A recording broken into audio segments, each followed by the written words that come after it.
I've heard that it doesn't make a difference how you start, but how you finish. But if you start the wrong way, you might not actually finish. As a consultant and business strategist, I've done project management for companies, and I've worked with other companies as a vendor or in some other capacity. And I've seen some people start and never finish. So don't think that in the beginning you could just come and mess up and do things wrong and have a great end. Sometimes you won't have an end. You would never actually get to take off or fully launch or execute what it is that you desire to do. In the food industry and in life, because that's a part of life, right? People do things and they just start slapping up and doing things, just saying, okay, well, I'm going to do this. It's going to stick. It's going to work, some way, somehow together, everything is going to be like a good tasting pot, meaning a great end, right? But sometimes the decisions that you make in the beginning are so costly and expensive that there is no repair. So I would like to share with you, before you start, do your research, gain wisdom, knowledge, and insight into what it is you're going to do, and then start taking the necessary steps after you have a well thought out plan. Now, plans don't save you from making errors or mistakes, but at least you're more likely to recover if you have something in place and you can foresee certain challenges that are going to come. That's just like inside a relationship. If you start a relationship off in the wrong way, it might end. You may never have a marriage, or that marriage may end up in divorce. How you start and do things does make a difference, especially if you keep going on in the same way that you've always been doing things. Oh, this is my shirt from the Jewish National Foundation for Galilee Culinary Institute. Shout out to Nathan Hoffman.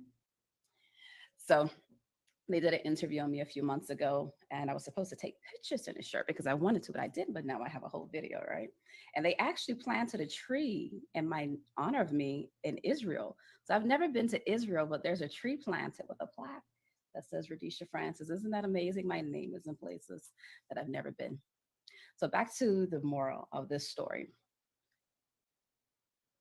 Another example is sowing seeds. If you sow seeds into the wrong soil, climate, temperature, season, you're probably not going to get a harvest or a crop. So I just want you to consider changing your mindset, priming it to think a little different.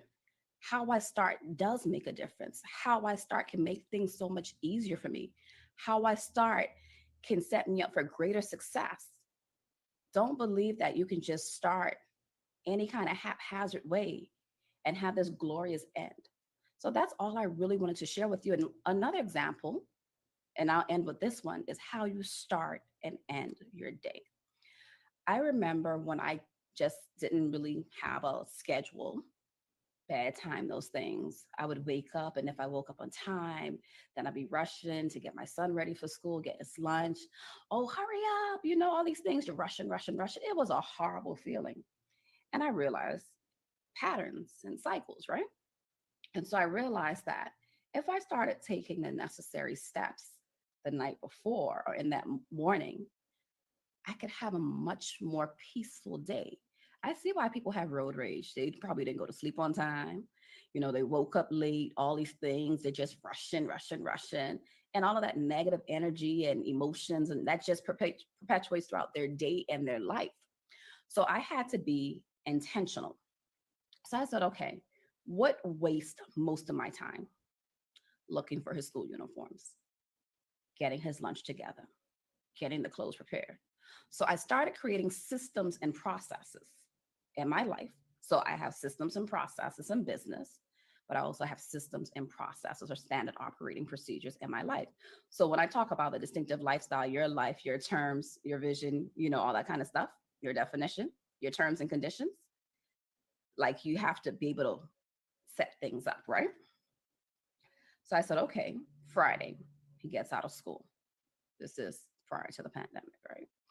And as soon as he got home, all of his school uniforms from the week would go into the washer, wash, dry, take them out, sort them. So I had bins where I had from Monday through Friday. And each bin had underwear, undershirt, jockey, socks, school uniform, school shirt. If it was a PE day, it had the PE uniform. Everything was in one container, prepared in advance. So guess what? Mornings became more peaceful because I wasn't running, sorting through clothes, looking for stuff, trying to get things together. They were organized. And the same thing with snacks. I will organize snacks. And then that way, when I'm making his lunch or preparing those things, guess what? They're just there to grab. And it seems challenging to have structured ways of doing things, but man, it gives you so much more peace. I'm a person who would say I was spontaneous, but I find that when I was organized, it gave me more time and freedom to be spontaneous with the things that I wanted to do. I could just jump up and do these things because why? I took care of the basics, right? So we'll get to school, we'll have a much more pleasant drive to school and stuff. Then when we come home, we had a way to do things. And then at night, you go to bed a certain time, you have a little bedtime routine, those things. They made so much of a difference in my family life that it brought us so much more peace. How you start makes a huge difference. And how you start determines if you finish. I remember the first time I heard someone say, it was actually a cousin of mine, that when someone comes to her in business for her services, if they don't hire her and they go somewhere else and things get messed up, not only do they now have to pay her fee, the original fee, but now they have to pay her to correct the issues. And then I spoke to an attorney that said the same thing. And I was thinking, yeah, because now not only do you have to do your work, you have to now do more work to clean up, undo, or fix what the other person did or did not do. So whatever it is that you're getting ready to do, establish, who knows what it is, make sure that when you begin, you have a clear vision of where you're going. It's well thought out, not emotion based, because emotions are fleeting. They're up one minute, they're down the next. You have to have a clear and sound mind. Have plan, action steps, appropriate, relevant, and current research that will help you to fulfill that thing that you're trying to do.